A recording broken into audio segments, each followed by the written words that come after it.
Welcome back, students. Let's continue the same chapter, that is circulatory system. So just now we have completed WBC, different types of WBC. Then WBC count is left. WBC count in adult human being, it is about 4,000 to 8,000 per millimeter cube or cubic millimeter.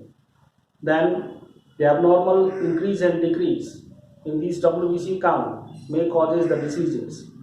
So here abnormal increase causes leukemia, which is a kind of cancer, and then abnormal decrease in WBC count causes leukopenia. So these terms also you need to remember here.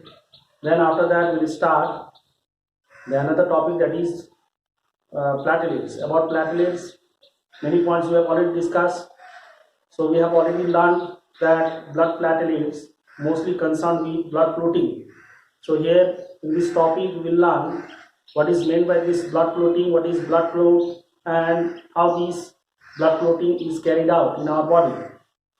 Now, blood clotting, the process of formation of blood clot is called blood clotting.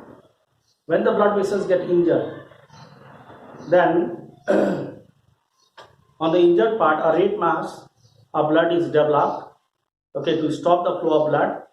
This red mass over the injured part, which has been formed, is called blood clot, and the process of formation of blood clot is called blood clotting. This is how you can define blood clotting and blood clot. Then let us understand the process of blood clotting. How this blood clotting is carried out in our body.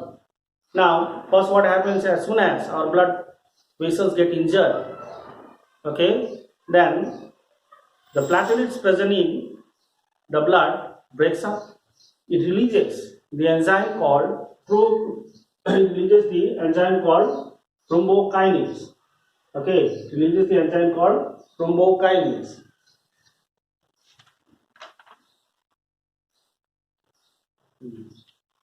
Then again, this thrombokinase is actually the enzyme. In the presence of calcium ion, it converts prothrombin into thrombin. Prothrombin, a type of protein, converts into thrombin. And again, as we know that in the plasma, fibrinogen, a type of protein present in plasma protein. Fibrinogen, about which we have already discussed. In the presence of this thrombin, the fibrinogen gets converted into fibrin, which is insoluble in the blood and forms a net-like structure and traps the blood cells to form the blood clot, or to form the red mass called the blood clot. So this is how the blood clotting is carried out, or blood clot is formed in human body. Once again I am repeating. First what happens, the blood vessels get injured. Then again, as soon as the blood vessels get injured, the platelets breaks up. Then it releases the enzyme called thrombokinase.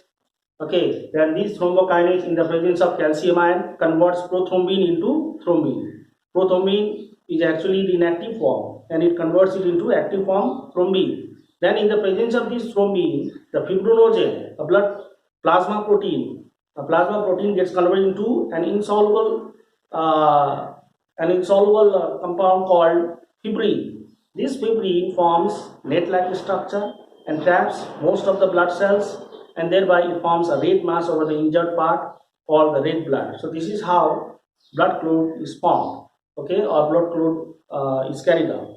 So the formation of blood clot takes place. Blood clotting is also called blood coagulation. Please don't forget. Then again, next,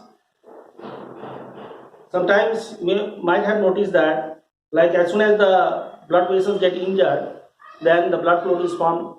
But in the uninjured blood vessels, blood clot is never formed. The reason is that in the uninjured blood, heparin is present, a chemical substance which does not allow the blood to clot. A chemical substance called heparin. Remember that name, heparin. Which does not allow the blood to clot in an injured blood vessels. Uninjured blood vessels.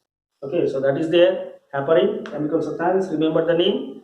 Then after that, one more thing is there, anticoagulation that we will discuss. in the next topic. Okay, I think this is clear to you. In this video, let us keep up to this. Then after this, after blood clotting, we'll discuss about the another topic, that is blood transfusion and different types of blood groups.